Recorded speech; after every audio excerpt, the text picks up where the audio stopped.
Assalamualaikum warahmatullahi wabarakatuh. Salam sejahtera untuk kita semua. Selamat malam sahabat-sahabat Rumah Inspirasi dimanapun berada, terkhusus peserta kelas memulai homeschooling usia dini. Selamat datang kembali di Ruang Berbagi Homeschooling Usia Dini, sebuah fasilitas dari Rumah Inspirasi untuk teman-teman semua. Setiap bulannya ada satu sesi bersama Kak Miki yang sudah hadir bersama kita untuk membahas hal-hal terkait perkembangan anak usia dini maupun keseharian homeschoolingnya. Kita sapa dulu Kak Miki malam hari ini. Selamat malam Kak Miki, sehat?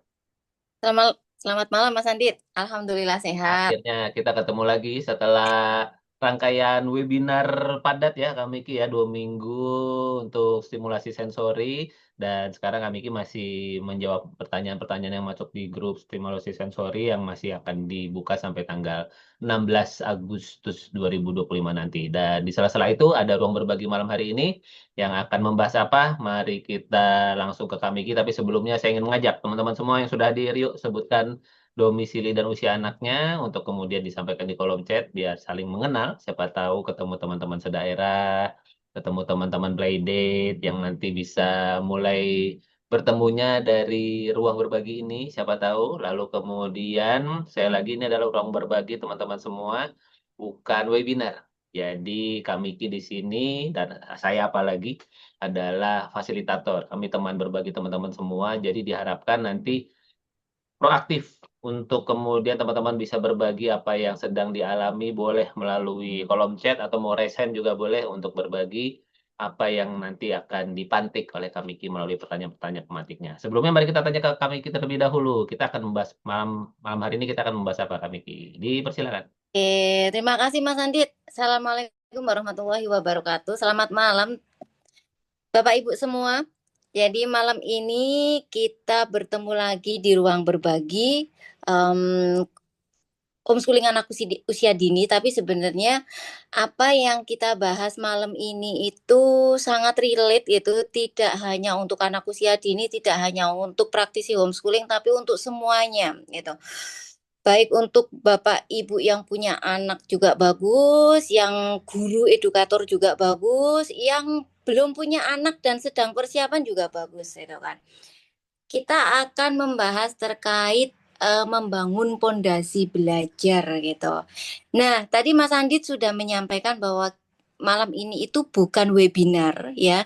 Jadi ini adalah ruang berbagi. Nanti saya akan memberikan beberapa pertanyaan pemantik gitu. Nah, dari pertanyaan pemantik itu silahkan Bapak Ibu itu berbagi, bisa di kolom chat, bisa dengan raise hand. Nah, dari situ nanti kita bisa diskusi ya, biar nanti materi atau ilmu yang kita dapat itu lebih banyak. Kalau webinar itu teori ya, jadi ibaratnya narasumber menyampaikan, kemudian nanti tanya gitu kan, audiensnya tanya. Nah, di ruang berbagi itu kita nanti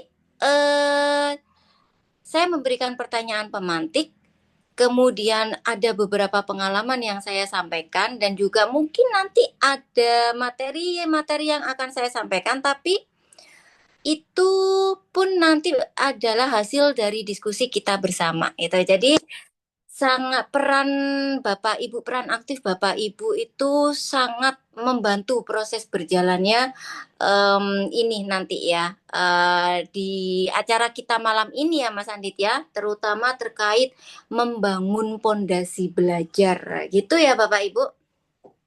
Oke, mungkin kita kenalan dulu lagi Kak Miki karena ada beberapa yang baru mendaftar nih malam hari ini. Silakan mungkin Kak Miki perkenalkan diri dulu, domisili di mana, sekarang anak-anaknya usia berapa. Silakan. Oh iya, ya terima kasih Mas Andit udah diingatkan. Saya Miki, Bapak Ibu, punya anak empat, itu umur 7, 5, 3 sama 1 tahun. Anak saya yang keempat udah 1 tahun, Mas Andit, Sudah cepet ya. setahun? Wah, ternyata sudah setahun. Luar biasa Kak Miki. Kayaknya baru kemarin apa cuti hamil melahirkan. Sudah Iya, setahun ya, baiklah. iya. Itu kami saat ini tinggal di Karanganyar. Karanganyar itu dekat Solo gitu. Ya. Ini kalau misalkan Bapak Ibu ada yang domisilinya deket gitu ya, kapan-kapan kita bisa ketemu. Itu ya Mas Andit. Oke, sip. Silakan Kak Miki, langsung mau ada yang diceritakan dulu tentang fondasi atau mau langsung ke pertanyaan pemantiknya? Silakan. Oke, nanti saya langsung cerita langsung masuk ke pertanyaan pemantik ya, Mas Ya, Andit ya. silakan. Bapak Ibu, masa usia dini itu kan masa kita membangun pondasi. Ya, jadi pondasi itu sifatnya di dalam, nggak kelihatan, tidak gegap gempita, bahkan juga mungkin nggak keren. Kita ngelihatnya kok biasa-biasa aja gitu. Atau bahkan kita tidak menyadari bahwa sebenarnya yang kita lakukan itu adalah membangun pondasi gitu kan. Terutama membangun pondasi belajar. Nah, harapannya nanti Bapak Ibu sesudah sharing berbagi di ruang ini, di ruang berbagi malam hari ini, itu Bapak Ibu bisa menangkap poinnya gitu kan. Terus nanti wah ternyata yang aku lakukan ini termasuk bagian dari membangun pondasi belajar ya. Satu, kemudian yang kedua, oh ternyata membangun pondasi belajar itu seperti itu. Jadi bisa kita aplikasikan. Yang kedua, kita bisa melakukannya dengan lebih berkesadaran karena banyak banget Bapak Ibu. Sebenarnya kita itu sedang dalam proses membangun pondasi anak buat belajar, tapi karena kita tidak menyadarinya, jadi kita lewat aja gitu. Contohnya kayak gini nih, ya. Membangun pondasi belajar pada anak itu banyak banget komponennya. Satu, kesiapan fisik anak. Yang kedua adalah dari mentalnya anak. Yang ketiga, dari perilakunya anak. Yang keempat, dari lingkungan. Contohnya ya, kita membangun rutinitas anak tuh ya. Itu masuk ke bagian kita membangun pondasi dia belajar tapi dari lingkungan. Ya, jadi kita keluarga, rumah itu sebuah lingkungan anak tinggal dan kita membuat sebuah rutinitas. Rutinitas sehari-hari itu adalah pondasi anak buat belajar loh Bapak Ibu. Contohnya kayak gini ya. Anak kita kondisikan bangun itu jam sekian, tidur jam sekian. Sesudah bangun tidur kegiatannya adalah ini dan ini. Kalau di tempat kami itu bangun tidur itu kami ngobrol sebentar, kemudian langsung mandi. Jadi sebelum mandi anak-anak itu saya larang buat pegang buku, saya larang buat main, apalagi sampai lari ke rumahnya tetangga ngilang gitu. Wah itu saya tegas di situ. Jadi mandi dulu, habis mandi, terus um, sebelum kalau adik-adiknya yang lain atau anak yang umur 5 itu dia masih bebas, tapi kalau untuk anak yang sulung kami yang udah usia 7,5 karena kami homeschooling itu ada morning class. Jadi kegiatannya itu belajar agama. Nah, nanti sesudah itu baru kegiatan yang lain. Termasuk juga kami membangun sebuah rutinitas malam hari. Jadi kalau udah mau tidur kegiatannya itu adalah ini dan ini, anak-anak saya larang melakukan kegiatan yang lain sebelum yang ini itu benar-benar dilakukan. Dan ternyata Bapak Ibu, rutinitas yang simpel seperti ini itu adalah pondasi anak buat belajar. Kita kadang itu sering ini ya, wah anakku itu sekarang jadwalnya belajar gitu kan. Kita terkadang mengasumsikan bahwa terkait belajar itu langsung ke mata pelajaran. Jadi langsung, oh pagi ini belajar matematika, nanti bahasa Indonesia sekian menit, habis itu istirahat, nanti sore belajar fisika, nanti itu anak di sini. Dan kita mengasumsikan belajar itu seperti di sekolah. Jadi ada jadwal waktunya mulai dari jam 7 sampai jam sekian gitu kan. Nah ini Bapak Ibu, kalau anak sekolah ya kan, anak sekolah itu kan dia mengikuti sebuah sistem di sekolah belajar jam 7 sampai jam sekian. Kalau di luar itu anak nggak patuh kan ada konsekuensinya, ada hukumannya, ya kan? Tapi Bu, ketika anak itu pulang ke rumah, ya kan? Kalau anak ini udah punya rutinitas keseharian yang baik, ini anak nggak perlu diopiak-opiak, dia udah paham dirinya. Oh, ini aku waktunya belajar. Oh ini aku waktunya istirahat, ini aku waktunya main gitu kan.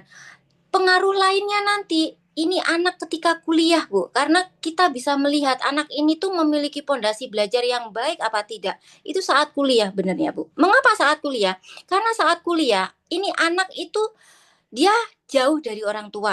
mungkin satu kota dengan orang tua, mungkin masih tinggal dengan orang tua, tapi ini anak udah besar. Dia udah bisa ngatur dirinya gitu. Nah, dari situ nanti kelihatan anak yang pondasi belajarnya bagus, dia bisa mengatur. Oh, aku besok itu ada tugas yang mau dikumpulin. Berarti yang perlu aku kerjakan yang ini dulu. Oh, aku ada kegiatan klub, aku ada kegiatan komunitas, aku ada kegiatan ini. Nanti ini anak bisa menata dirinya dengan baik. Dan itu semua, Bu, membangunnya pada anak usia dini sekarang. Dibangunnya dari rutinitas, rutinitas yang tadi itu loh. Yang bangun tidur itu ngapain-ngapain, yang sebelum tidur itu ngapain-ngapain, mungkin ada rutinitas tambahan gitu kan. Ini adalah contoh kita membangun pondasi belajar dari segi lingkungan. Nah, Bapak Ibu, sekarang saya mau tanya nih. Kira-kira nih, yang Bapak Ibu lakukan selama ini, ya kan, pada anak terkait dengan lingkungan apa coba? Atau jangan-jangan Bapak Ibu itu baru menyadari, oh, ternyata membangun rutinitas ini merupakan salah satu komponen untuk membangun kemampuan anak belajar ya.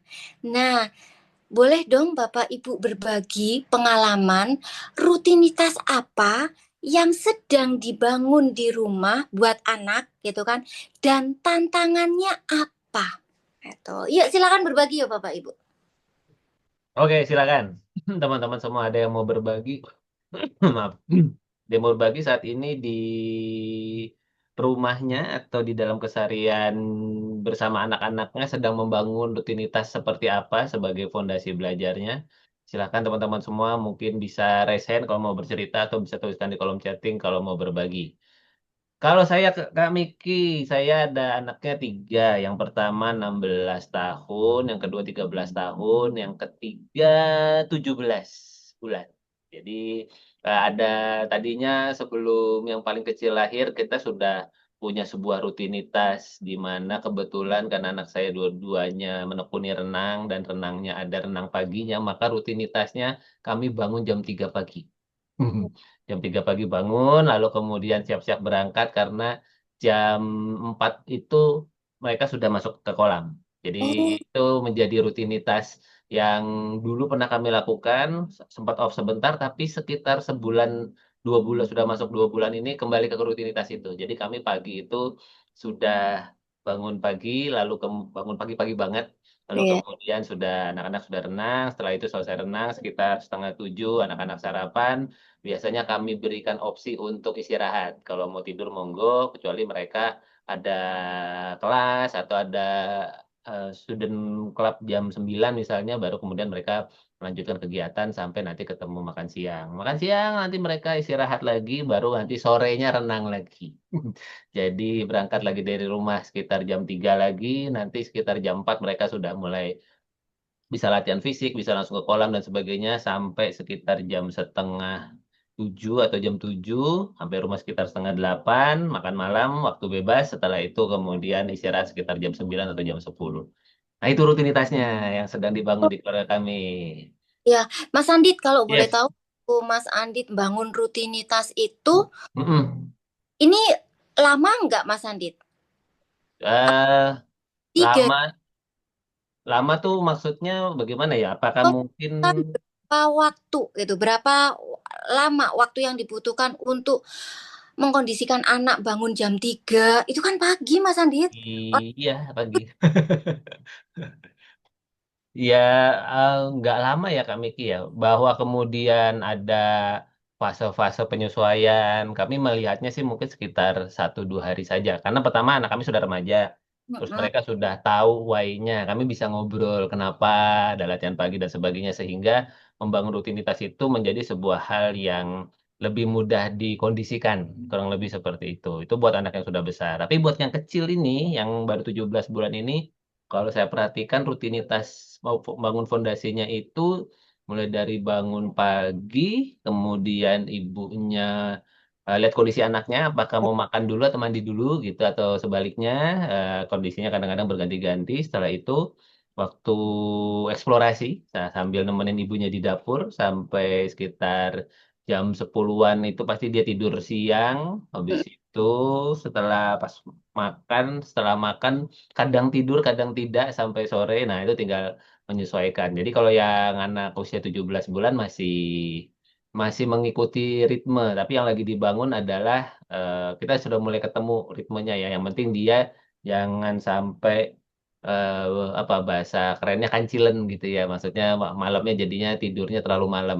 Itu kami coba kondisikan gimana caranya antara di explore sebanyak-banyaknya ke taman biar sampai capek sehingga jam-jam 8 9 paling lama jam 10 tuh sudah tidur. Kurang lebih seperti itu kondisi di rumah kami. Oke, cakep. Mas Andit, Ah, siap. yang anak pertama dengan yang kedua itu kan tadi Mas Andit menyampaikan tidak ada kesulitan untuk membangun itu kan, karena ada Hmm, wifi. Sepertinya Mas Andit ini ada sesuatu yang Mas Andit lakukan kepada kedua anak yang udah gede itu, tapi sepertinya Mas Andit belum sadar kalau itu ternyata berpengaruh besar. ya, Yaitu Mas Andit ada rutinitas ketika mereka kecil, Mbak Yang, oke. Mas Oji, ya ada Nah, yang dibangun sehingga pas gedenya itu ketika ada rutinitas baru yang dilakukan itu mereka penyesuaiannya cepet gitu. oh oke. Saya paham nih arah arah pertanyaannya Kak Miki. Kalau begitu maka jawabannya adalah rutinitas yang kami bangun itu rutinitas ngobrol. Oh, oke. Ada dua momen ngobrol. Yang satu ngobrol sebelum tidur. Itu biasa sebelum tidur kami eh, apa kumpul berdoa lalu ngobrol apapun. Biasa antara refleksi hari ini atau minggu ini kita ada cerita apa, lalu kemudian membicarakan rencana besok atau 1 minggu ke depan, tergantung harinya. Kayak hari ini hari Minggu nih. Nah itu biasa kami membicarakan kira-kira seminggu ke depan kita akan menghadapi rutinitas seperti apa. Apakah mungkin agendanya saya sebagai orang tua atau kemudian mereka punya agenda segala macam. Nah, itu dibangun setiap malam. Oh, Sedapat mungkin kami ngobrol kecuali adiknya udah jam 8 udah tidur ya sudah kita doa masing-masing kurang lebih seperti itu. Tapi mm-mm, kemudian yang dibangun di lainnya adalah ngobrol di waktu makan. Jadi sebelum kami membiasakan untuk makan bersama di meja makan. Di mm-mm. situ kita ya berdoa, kemudian ambil makan ya kita merefleksikan atau ngobrol apa aja gitu terkait dengan apapun yang kami ingin ceritakan baik dari sisi kami maupun dari sisi anak-anak. Nah, sepertinya Kak Miki, Iya. itulah fondasinya ya. Jadi karena fondasi ngobrolnya sudah dapat dan sudah dibiasakan ngobrol sehingga ketika waktunya ngobrol untuk hal yang mungkin buat teman-teman di luar yang tidak punya rutinitas itu kelihatannya kayaknya berat banget nih anak-anak remaja disuruh bangun jam 3. Iya memang tidak mudah, tetapi karena udah ngobrol itu kita jadi lebih mudah untuk masuk kenapa kita perlu melakukan bangun di saat orang lain belum banyak yang bangun itu. Begitu kami Oh, Ki, kurang lebih. nah, ibu-ibu, kita bisa ngelihat ya. Jadi, saya punya rutinitas seperti ini yang saya sedang membangun dan belum kelihatan hasilnya karena anak-anak masih kecil-kecil, Iya, gitu kan. siap. Tapi saya rasakan itu adalah ketika anak sulung saya masuk ke sesi akademik gitu kan, masuk yang dari usia sekolah, usia dini masuk ke sesi akademik ketika membangun sebuah rutinitas baru karena anak kami itu sudah punya rutinitas pasti berupa bangun tidur jam sekian sama tidur jam sekian. Ketika mau memasukkan rutinitas baru di tengah-tengah terutama konten akademik, ayo Hmm, kita belajarnya jam sekian, itu memang lebih mudah. oke. Dari pengalaman saya. Sedangkan dari pengalaman Mas Andit itu punya rutinitas ngobrol. Jadi ada rutinitas ngobrol tadi itu pada waktu makan ya Mas Andit ya, Ya, sama waktu malam ya. Itu betul. pun jadi ketika efeknya, manfaatnya itu kerasa ketika udah gede ya, ini anak umur 17 tahun ya Mas Andit ya. Ya, tahun Iya. depan 17 kami Ki. Jadi ibaratnya udah eh, ada hasil yang tampak gitu. Padahal kalau misalnya kita lihat, oh ternyata kegiatan sepele berupa rutinitas tidur, rutinitas bangun dan rutinitas ngobrol yang kecil doang itu merupakan pondasi belajar ya. Ya, Kadang kita nggak nyadar ya. Tapi dari rutinitas keseharian seperti itu loh Bapak Ibu. Yang itu ternyata bisa membangun rut pondasi belajar buat anak gitu ya. oke. Udah pada ada yang berbagi nih kami Ki, bisa dibacakan. Silakan. Anissa, Ya. eh Usia anak 3 tahun 4 bulan, membangun rutinitas adik bangun subuh, kemudian belajar praktek sholat subuh lalu ngaji. Kalau apa ini bangginya? Bangunnya alhamdulillah Oh, mudah. nah, mudah. Tantangannya adalah lebih nurut kalau yang ngajarin sholat dan ngaji bapaknya. Tuh, oke, jadi Kak, sebuah rutinitas itu kalau pada anak usia dini ini termasuk tantangan ya Kak ya. Terkadang kita orang tua itu ingin menjadikan satu antara rutinitasnya dan kualitasnya. Nah, ya kan? Pada anak usia dini, Bu, mulailah dulu dari rutinitas waktunya. Nah, seperti yang sudah Kakak Anissa bangun itu adalah bangun di pagi hari, kemudian anak diajakin sholat subuh, udah nggak apa-apa itu dulu Kak yang dibangun gitu kan. Apalagi ini anak masih umur 3 tahun. Ya, secara fisik gitu kan, anak ini itu masih memerlukan ketahanan-ketahanan tubuh yang banyak gitu. Apalagi umur 3 tahun, bangun subuh, itu kan perlu sebuah tenaga di situ. Jadi gimana caranya anak ini kita menjaga biar anak ini itu punya fisik yang kuat biar dia itu bisa bangun subuh, itu dipegang udah bagus banget Kak. Nah, terkait tentang aktivitas subuh itu ngapain, sholat subuhnya itu, ya kan, itu nanti kakak bisa bangun secara perlahan. Boleh kakak, boleh bapaknya. Dan itu no problem kak, gitu kan. Tapi pegang dulu rutinitas bangunnya itu udah bagus banget kak.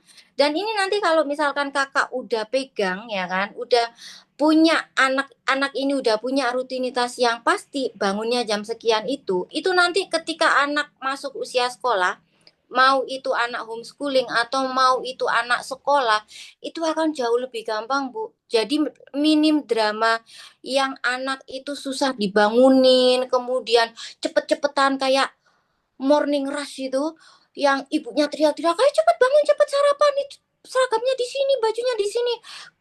Itu insya Allah nggak akan terjadi. Gak, ataupun misalkan ada itu untuk fase-fase penyesuaian tuh jauh lebih cepet gitu kan dibandingkan anak yang nggak punya rutinitas bangun pagi.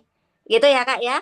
Kakak udah bagus banget terkait dengan kualitas mau diisi kegiatan apa di pagi itu dibangunnya bertahap sesuaikan dengan usia anak. Oke? Oke, Oke. mantap. Kemudian lanjut dari Kak Leda. Ya. Setelah bangun tidur, kebiasaan yang dibangun adalah bercengkrama sebentar lalu minum air. Kemudian ke kamar mandi untuk buang air kecil dan mandi. Tantangannya, anak umur 2,5 tahun tidak mau ke kamar mandi untuk minum, tidak mau ke kamar mandi untuk minum air, bak dan mandi. Oke. Bentar, saya Untuk bingung. buang untuk buang air kecil dan mandi. Jadi mungkin apa tidak langsung bisa diminta urutannya sesuai Oh, dengan harapannya karena masih mungkin antara antara ada hal yang lain mungkin yang lagi dilakukan begitu ya kali ada ya. Bisa ditambahkan nggak kalau misalnya mau dilengkapi? Silakan. oke, kakak sedang membangun kebiasaan atau rutinitas bangun pagi. Itu dulu kak dibangunin. Misal dijaga, dipegang. Misalkan kakak anak bangunnya jam 5 apa setengah 6. Ya udah setengah 6 itu dulu dijaga. Nanti kalau itu anak udah kuat kak, setengah 6 itu dia udah bisa bangun sendiri. Atau misalkan setengah 6 dibangunin itu anak nggak rewel, nggak drama. Itu udah poin bagus. Ya, jadi bangunnya itu kalau rutinitas bertahap ya. Seperti yang tadi saya sampaikan, terkadang kita itu pengen melakukan semuanya dalam satu waktu sekaligus, gitu kan. Bangun pagi, kemudian kegiatannya ini, dan kita berharap anak itu akan ngikut step by stepnya. Habis bangun tidur ini gitu. Bangunnya pelan-pelan, Kak. Jadi misalkan ya, anak bangun tidur, apa dulu? Satu dulu yang dibangun. Oh, bangun tidur, ngobrol. Ya udah, bangun tidur, ngobrol dulu. Udah bagus, Kak. Tambah lagi, bangun tidur, ngobrol, minum air. Bangun dalam beberapa waktu. Udah bagus, bangun tidur, ngobrol, minum air, ke toilet, sekalian mandi. Nah, itu bertahap, Kak. Apalagi anak masih umur 2,5 tahun, ya, gitu kan. Pelan-pelan, Kak, yang Kakak Leda udah lakukan itu udah bagus, ya. Karena anak sudah, Kakak mengkondisikan lingkungan untuk membuat sebuah rutinitas di situ. Oke. Mantap, lanjut Kak dari Kak Tara ini. Tara masih berjuang membiasakan jam tidur anak maksimal jam 8. Bangun jam 5 pagi maksimal jam 7. Rutinitasnya pingin membiasakan anak outdoor setelah mandi dan sarapan. Namun tantangannya, ayah 2 minggu terakhir sering pulang malam karena urusan kerjaan. Jadi anak nunggu ayahnya, akhirnya tidur malam molor, bahkan pernah sampai jam 12 malam. Kalau tantangan pagi hari, jadi sering skip tidak outdoor karena bangunnya sudah sangat siang atau ibunya yang kelelahan akibat bergadang nemeni anak di malam hari. Iya, anaknya usia berapa Kak Tara? Mungkin boleh Ya, dicantumkan ya. ini memang tantangan ya Kak, tantangan lingkungan. Kalau kita mau apa namanya ini ya, 6 tahun membangun Kak usia anaknya Kak. 6 tahun. Kalau kita ingin membangun sebuah rutinitas itu, memang idealnya itu adalah bapak dan ibu gitu kan. Jadi Kak Tara coba sampaikan kepada suami gitu kan. eh Kalau sedang akan membangun rutinitas biar anak itu bisa tidur jam 8. Atau Kak, kalau misalkan karena kondisi suami pulang malam, bisa diundur jam 9 gitu kan. Nah, bapaknya kira-kira pulangnya jam berapa? Misalkan jam 6 atau jam 7 gitu kan. Jadi ini anak kan pengen main sama bapaknya gitu kan. Kondisikan bapaknya megang anak. Jadi bapaknya jangan megang HP dulu.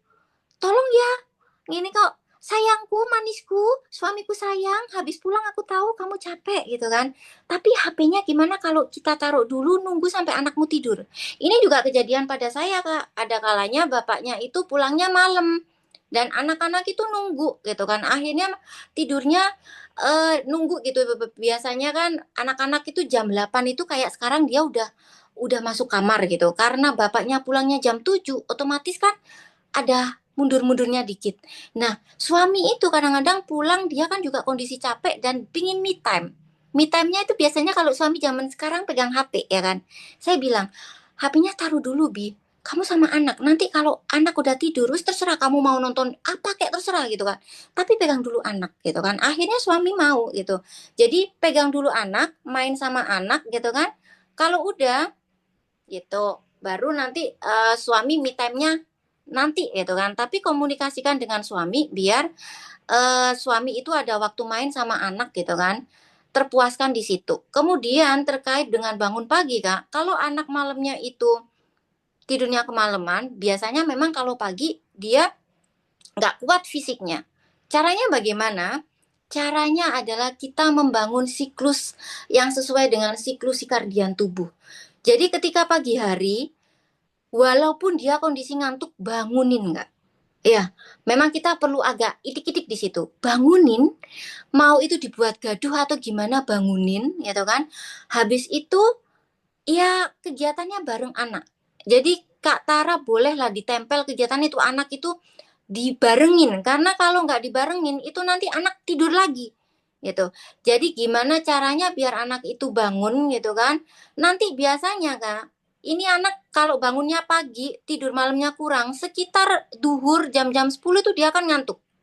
Jadi dia tidur di situ nggak apa-apa, gitu kan. Terus tambahan lagi, ketika siang atau sore hari, kasih kegiatan outdoor sebelum malam, gitu. Mau sepedaan, mau apa yang kegiatannya tuh fisik banget, sehingga malamnya itu dia bisa tidur dengan baik. Kalau misalkan kurang, nggak, sebelum malam atau habis makan malam gitu kan udah mandi sambil nunggu bapaknya kasih kegiatan seperti roll depan, roll belakang, ngelompati bantal di kasur atau kegiatan apa gitu yang keruntelan di kasur. Kakak bisa ini anak bisa digulung dengan selimut, kemudian atau berdongeng sampai bapaknya datang gitu ya. Tapi memang dikondisikan seperti itu ya. Kalau dia malamnya kebablasan, pagi ngantuk, tetap dibangunin ya Kak ya. Untuk menjaga biar dia punya siklus sikardian yang bagus. Itu ya. Begitu, mudah-mudahan bermanfaat ya Kak Tara. Nah, ada selanjutnya Kak Miki nih. Ada Kak Dari Nur yang sudah berbelanja. apa?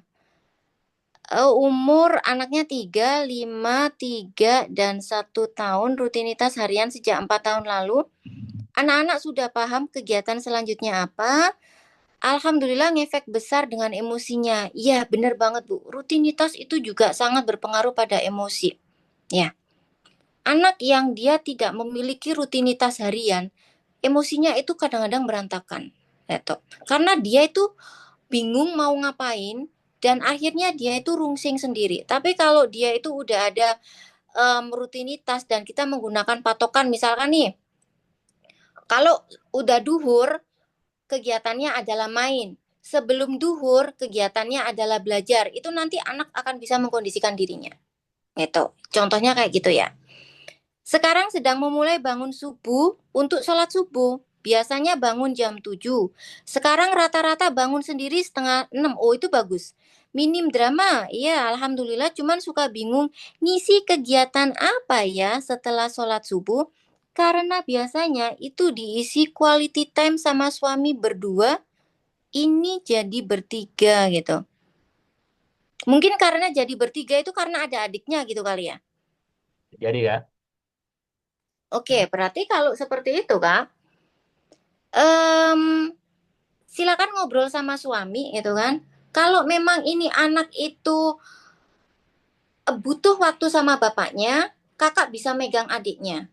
Tapi kalau misalkan tidak bisa, karena Kak Nur ini perlu menyiapkan sarapan, menyiapkan bekal untuk suami kerja, coba dikasih kegiatan di mana adiknya itu ngikut. Contohnya adalah jalan pagi bersama, kemudian siram-siram tanaman bareng-bareng, kemudian bacain buku bareng-bareng, atau main, Kak. Bisa main board game atau kayak mainan Uno gitu kan.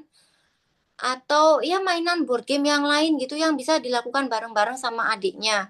Itu atau bisa kegiatan yang melompati bantal gantian gitu di atas kasur gitu. Jadi yang kegiatan rutinitasnya udah bagus.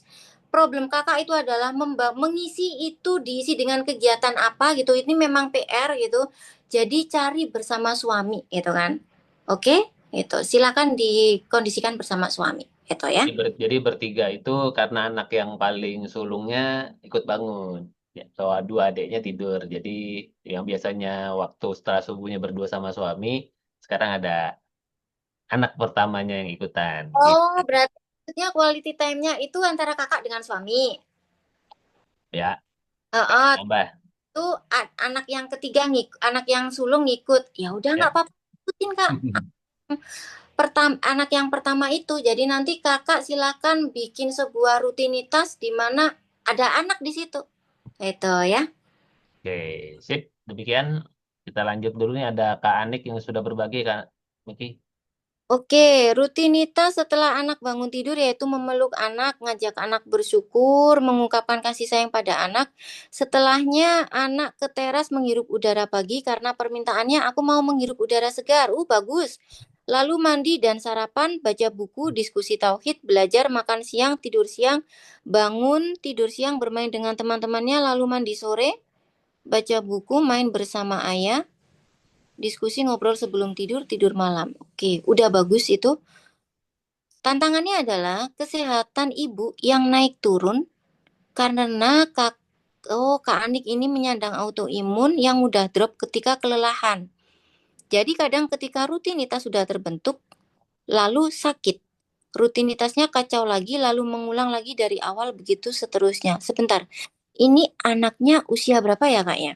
4 tahun 8 bulan Kak. 4 tahun 8 bulan. Oh iya, 4 tahun 8 bulan. I see Kak. Pertama yang perlu kita pahami adalah anak usia dini itu ketika kita membangun rutinitas itu memang mereka masih nempel dengan ibunya. Jadi memang kita ibunya itu krusial seperti itu.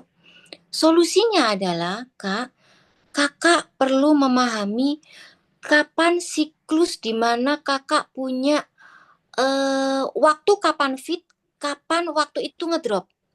Contohnya kayak saya Kak ya. Saya punya waktu itu siklus adalah 3 hari kerja, 1 hari off. Maksudnya gimana? Maksudnya gini. Jadi selama 3 hari itu, Kak, saya kuat bangun jam setengah 4, jam 4, tidurnya jam 10 sampai jam 11 malam itu saya kuat. Itu sampai 3 hari berturut-turut. Tapi di hari keempat, itu kerjaan saya adalah tidur.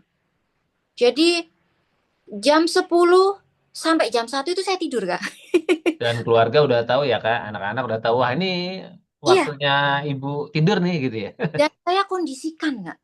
Ketika saya tidur, saya kondisikan, ini ibu, Umi perlu tidur gitu kan. Di awal-awal mereka nggak paham. Tapi anak pertama dan kedua itu karena saya kondisikan itu sejak anak saya yang pertama itu ya Kak ya. Jadi mereka tahu.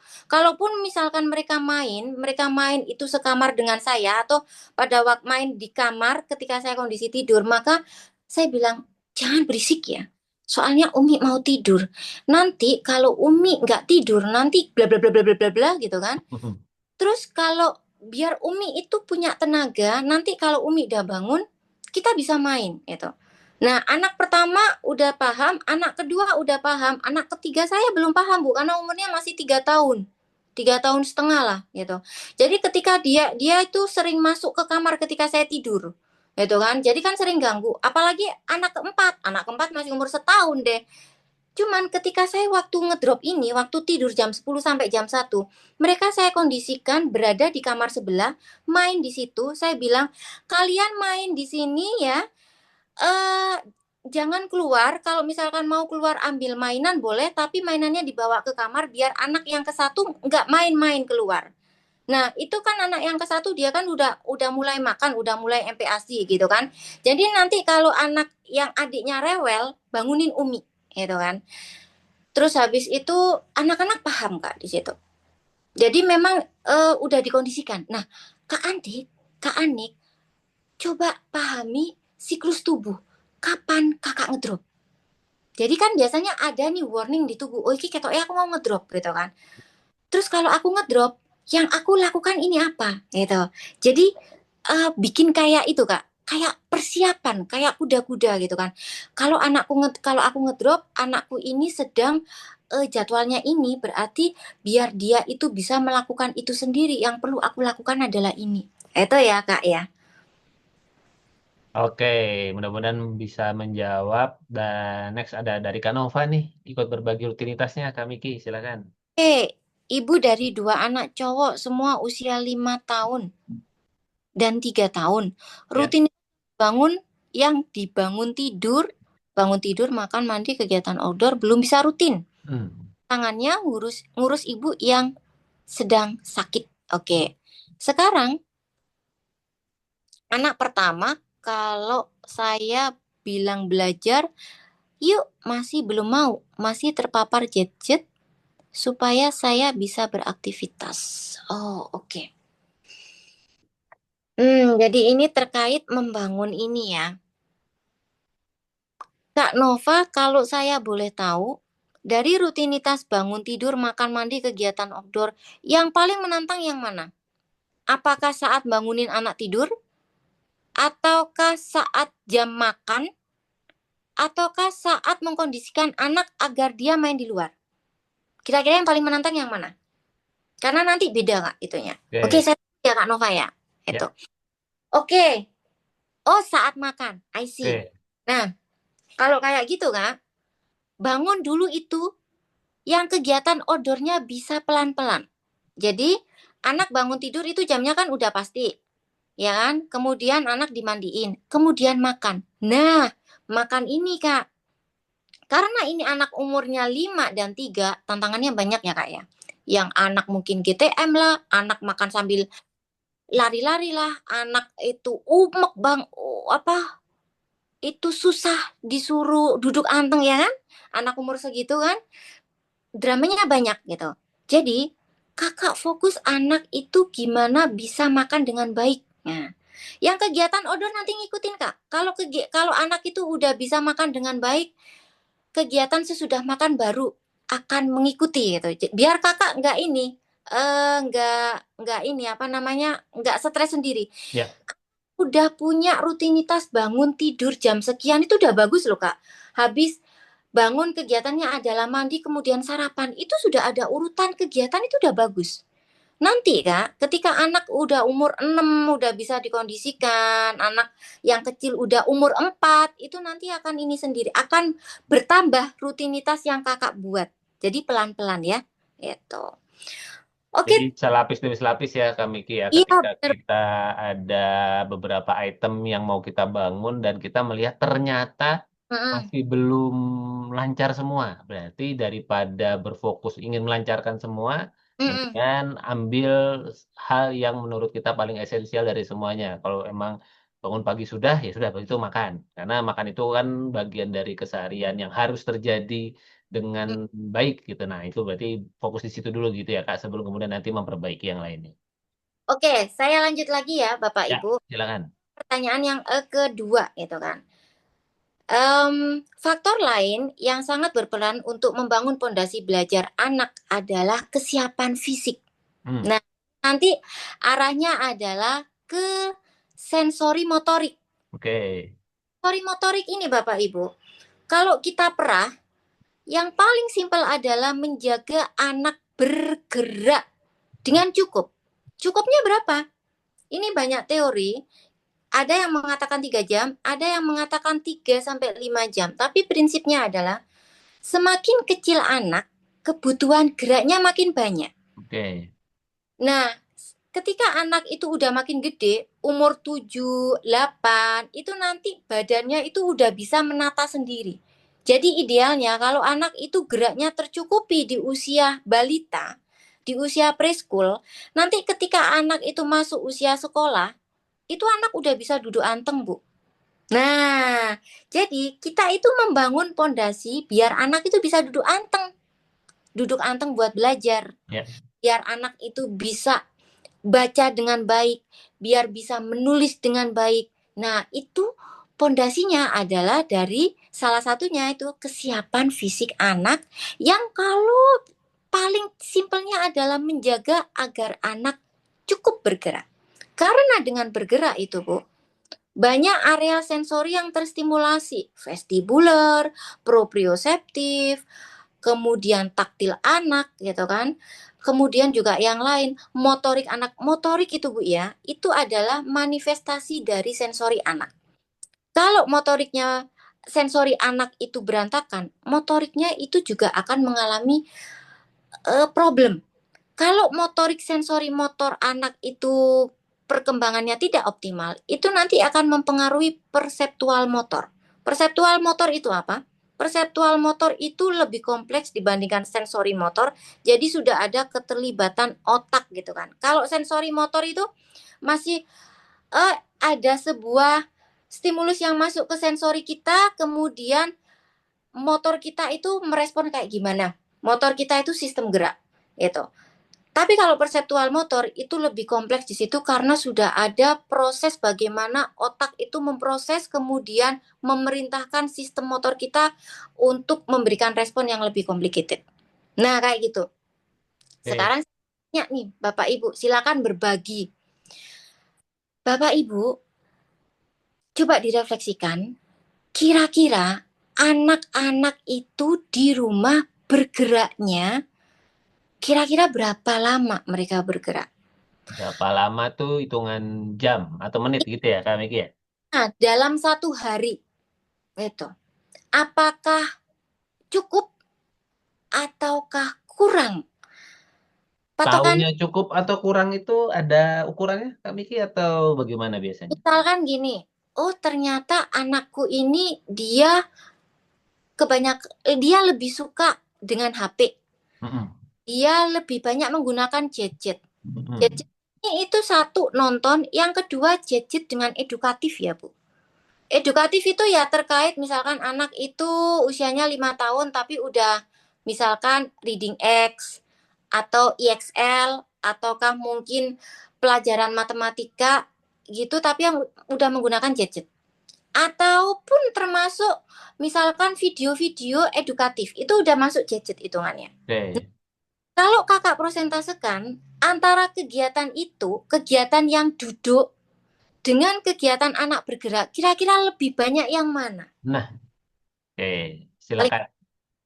Silakan Nah, dituliskan ya teman-teman lebih semua. banyak yang mana? dan mengapa? Hmm. Tuh, nanti coba kita refleksikan bareng-bareng. Ya. Oh, Lagi. contohnya kayak gini nih. Hmm. Itu dia kebanyakan ini ternyata.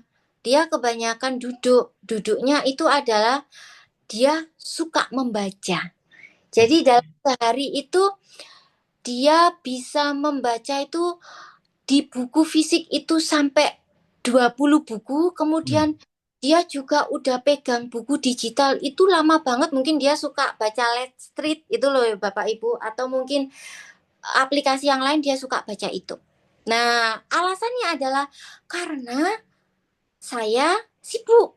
Misal Hmm. punya itu punya sebuah aktivitas di rumah ini, dan ketika anak pegang di situ anak anteng dan pekerjaan rumah saya itu selesai dengan cepat. Nah, contohnya kayak gitu loh Bapak Ibu. Oke. Itu oke. Sip. Sebelum ke Kak Akrom tadi Kak Andela sudah raise hand, jadi Oh, mau mau berbagi Kak Andela silakan sebutkan domisili, usia anaknya, dan apa nih Kak yang mau diceritakan silakan. Oke, halo Kak Andit, Kak Miki, selamat Malam. malam. Kedengaran ya suaranya? Kedengeran aman Kak? Silakan. Oke, Domisili di mana usia anaknya Kak? Sebelum menyampaikan oke. silakan. Perkenalkan nama saya Dela, saya domisili di Samarinda, Kalimantan Timur. Ya. Punya anak usia balita 2 orang, yang sulung 4 tahun 8 bulan, yang adiknya 3 tahun 10 bulan. Oke. Oke. Mau menanggapi tentang bergerak di rumah tadi yang Kak Miki baru sampaikan. Jadi sedikit cerita dulu, eh, concern kita itu pas anak usia 1 2 tahun, dia mulai udah bisa jalan. Itu udah rungsing banget kan, anak udah bisa jalan, ditambah ada jarak dekat sama adiknya. Ya. Gitu. Jadi eh, memang capek banget, kita merasakan banget energi kita itu kekuras di tahun dia berusia 2 sampai 3 tahun. Nah, jadi sebenarnya kita juga nggak sempurna yang nggak ngasih dia rin sama sekali. Tapi Mm-mm. begitu kita benar-benar udah, aduh kita butuh napas benar-benar 15 menit, 20 menit, kita kasih sebentar gitu. Mm-mm. Makanya kita benar-benar upayakan dia tetap terpenuhi, tapi kita juga nggak kosong tangki kita gitu loh, tangki tenaga kita. Nah, sekarang anaknya udah usia 4 tahun 8 bulan, eh, kita tuh udah mulai dapat buahnya sedikit-sedikit gitu. Di usia 4 tahun 8 bulan ini tuh perkembangan anaknya alhamdulillah udah seperti yang kita harapkan ya. Anaknya sudah bisa duduk bareng belajar sama kita, tapi bukan belajar yang benar-benar belajar kayak anak usia SD ya. Dia udah bisa duduk lama berapa menit, 20 sampai setengah jam membahas sesuatu sama kita tuh udah bisa tuh. Jadi memang butuh kerja keras ya kami ya Mm-mm. di usia-usia sebelum itu. Karena Iya. di usia ini udah mulai kerasa, eh, karena udah dibentuk dari sebelumnya tadi, dari 2 tahun ke atas itu rutinitas pagi, bangun tidur, Mm. sampai beraktivitas. Jadi 4 tahun 8 bulan ini udah enak, sudah ada rutinitas pastinya, dan dia sudah tahu kapan ini waktunya dia ini, kapan dia waktunya ini, dan dia nggak pernah meminta sesuatu itu di luar jamnya. Mm. Walaupun ada mungkin, terus kita ingat, oke, ini udah waktunya emang, ayo dicek, emang ini udah waktunya. Oh belum, oh ya nanti gitu, dia udah tahu. Nah terus sedikit cerita ya, jadi Mm-mm. dari kita membesarkan dengan cara seperti itu, pada saat ini anaknya itu sebenarnya di sebuah masuk TK. Mm. Jadi kita itu sebenarnya eh, baru tertarik HS ini setelah anak itu masuk TK di seminggu pertama. Mm.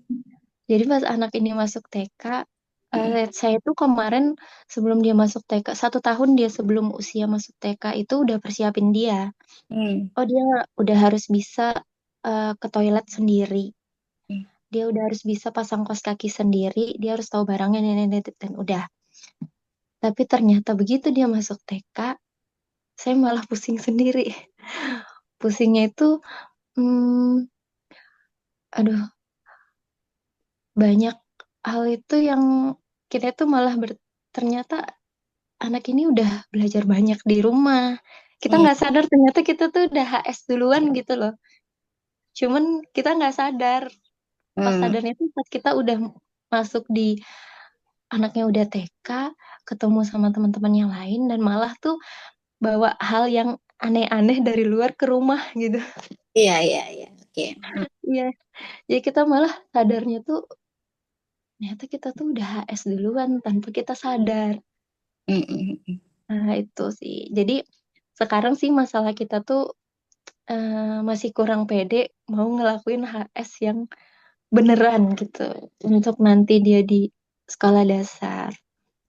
Cuman kita ini masih nggak tahu sih bertahan berapa lama kita mempertahankan dia di TK gitu. Oke. Karena dari awal target disampaikan pun kita baru sadar, oh anak ini 80% tuh target yang disampaikan tuh udah dia jalanin gitu, entah di rumah, entah untuk anaknya gitu sih. Mm. Oke. Oke. Terima kasih Kak Dela sudah berbagi. Silakan Kak Miki Iya, ditanggapi. keren Kak Dila. Jadi memang ketika kita itu em, memberikan sesuatu yang optimal pada anak gitu kan ya. Semenjak dia itu ya usia masih kecil gitu kan, gitu kan. Ada kalanya ketika kayak tadi itu loh. Kita masukkan ke TK gitu kan. Bareng sama anak-anak yang seusia dia itu. Karena yang kita berikan sama anak ini itu udah banyak gitu kan. Kita udah bangun rutinitasnya, kita jaga geraknya, kita sering apa namanya kita stimulasi motoriknya, sensoriknya kita jaga, kemudian kita ajak banyak ngobrol karena anak kecil itu dari ngobrol itu curiosity-nya terbangun gitu kan. Dia tanya apa aja kita jawabin, kita jabanin kan. Gitu kan. Hmm.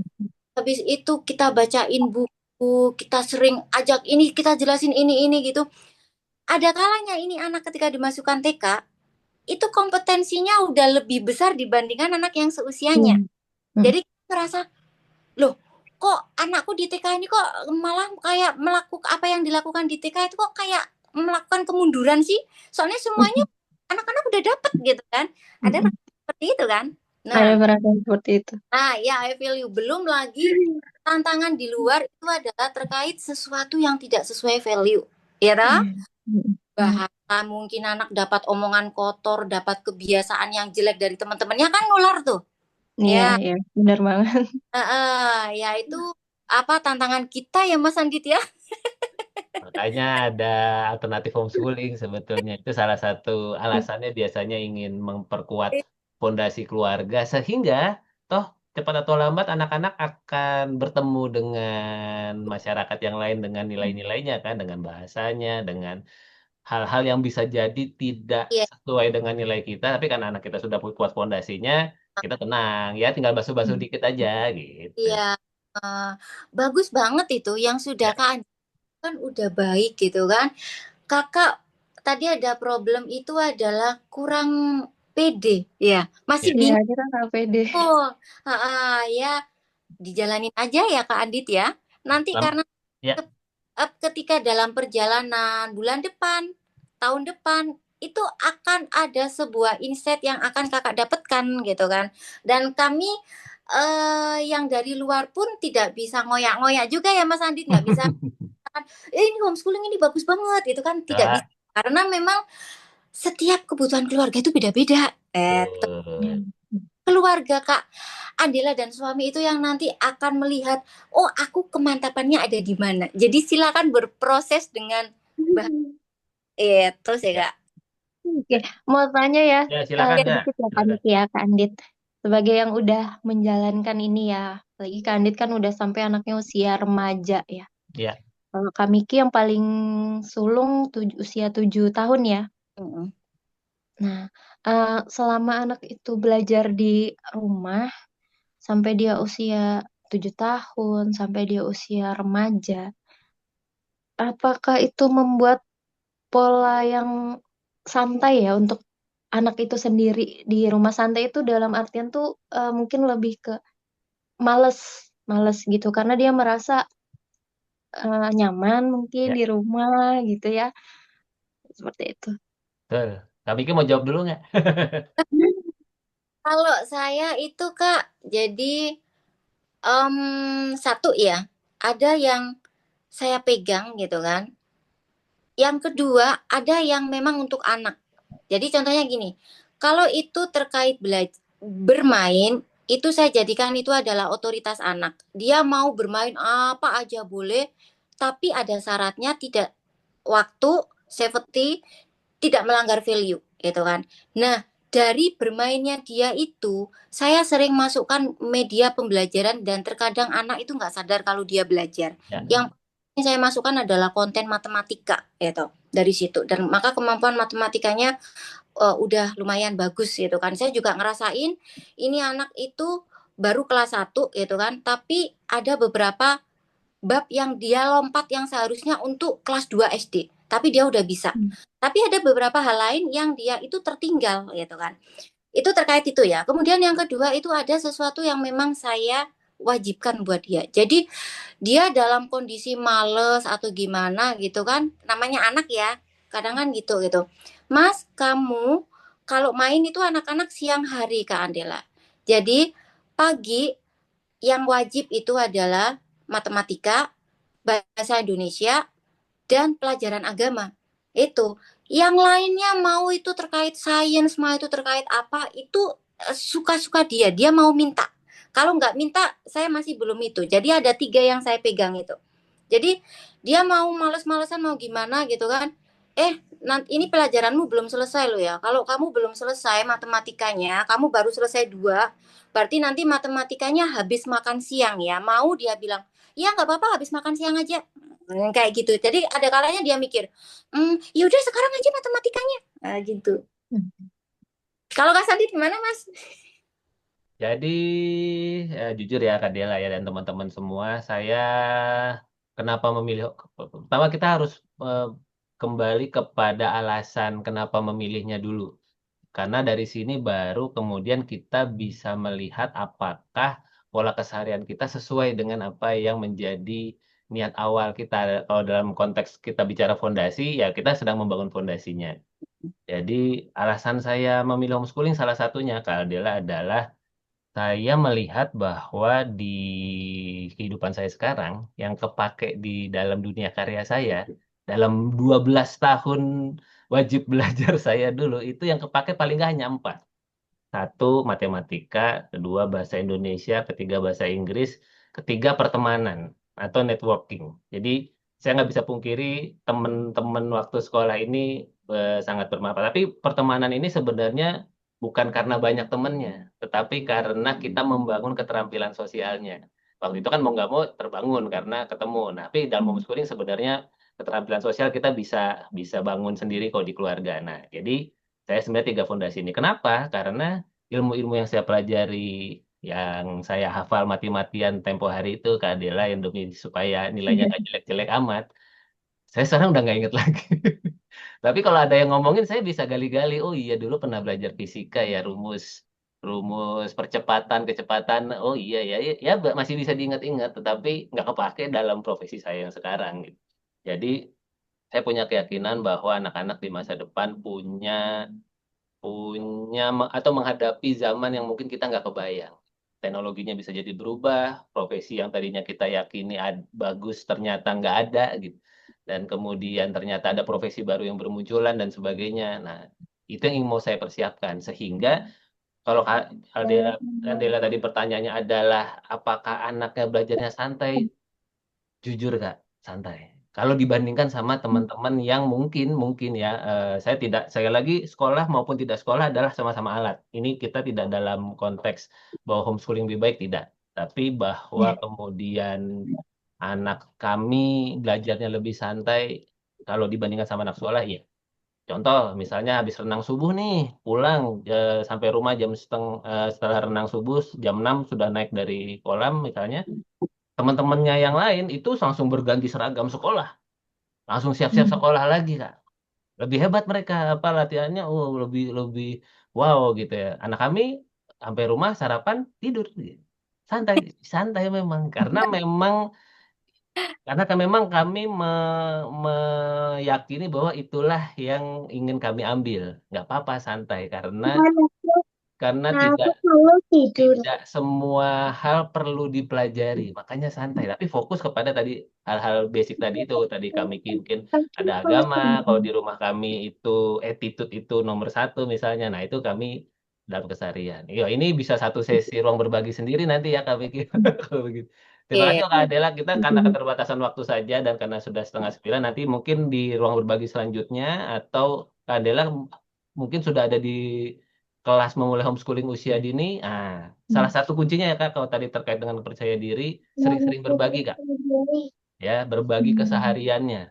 Yang apa, kadang-kadang kita ngerasa ini udah benar belum sih ya, kita nggak tahu udah benar atau belum kalau kakak nggak berbagi. Jadi berbagi. Iya. Ya, jadi manfaatkan grup WhatsApp untuk berbagi, sehingga kakak akan semakin pede untuk menemukan apakah homeschooling adalah jalan pilihan yang baik buat kakak atau ternyata ada jalan lain yang lebih baik dan kami tidak apa-apa dengan itu karena sekali lagi yang penting kita sama-sama untuk menuju visi pendidikan keluarga kita masing-masing begitu. Itu untuk Oke. sementara ini Kak Dela, bukannya kami tidak ingin ingin membahas lagi, tapi karena sudah waktunya Kak Miki, sudah tengah sembilan, mungkin Kak Miki bisa Ya, bacakan dulu dari Kak Leda dan Kak Anissa. Lagi terima kasih ya ya, Kak Dela terima ya kasih buat ya Kak Andit, Kak Miki. buat sudah berbagi malam hari ini. Silakan Kak Miki, mungkin ada yang mau dikomen dulu dari Kak Leda dan Kak Anissa yang sudah berbagi. Ada Kak Akrom juga. Ya, sebelumnya Kak Adela, bulan depan kita bahas lebih dalam ya. Kalau gitu Wah, bulan depan saya siap. angkat jadi tema di ruang berbagi gitu. Yaitu apakah ada Hmm. kalau ini belajarannya jadi lebih santai ya. Jadi Wih, ya, ya, boleh, boleh, boleh. ya terus gitu kan. Karena kalau bahas itu ada satu diri ya Mas Andit ya, biar Betul. Siap. dapat ya. Terima kasih Kak Dela atas idenya. Dari Nah, ada Kak Leda dan Kak ya, Anissa, mungkin Kak Miki ada yang mau ditanggapi dulu. Kak Leda ini udah bagus banget loh ya. Ya. Anak umur 2,5 tahun memang anak itu sifatnya spontanitas Kak, karu gerak gitu ya. Jadi memang belum terprogram. Jadi kita itu kalau kepingin memprogram anak biar anak itu kegiatannya habis ini dan ini itu adalah dibarengin. Contoh, kita pingin anak itu habis lari-lari itu adalah lompat-lompat. Ya udah kita ajak lompat-lompat. Habis anak lari-lari, kita pingin ngajak anak itu nyapu. Ayo diajak nyapu. Anak megang sapu atau mainan sapu itu sapu dijadikan kayak mainan Harry Potter nggak apa-apa Kak. Yang penting memang pada anak usia dini tuh dibarengin ya. Jangan cuma disuruh kemudian ditinggal masak, itu buyar ya. Oke.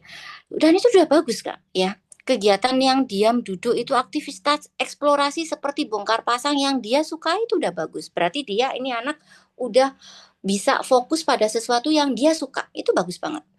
Kemudian dari Kak Anissa, anak umur 3 tahunan main di luar. Ya, tetapi dibandingkan dengan zaman usia dia 2 tahun dulu, itu udah ngerasa ini ya, udah ngerasa perbedaannya. Apakah memang begini ya? Tambah usia tambah anteng. Iya Kak, memang.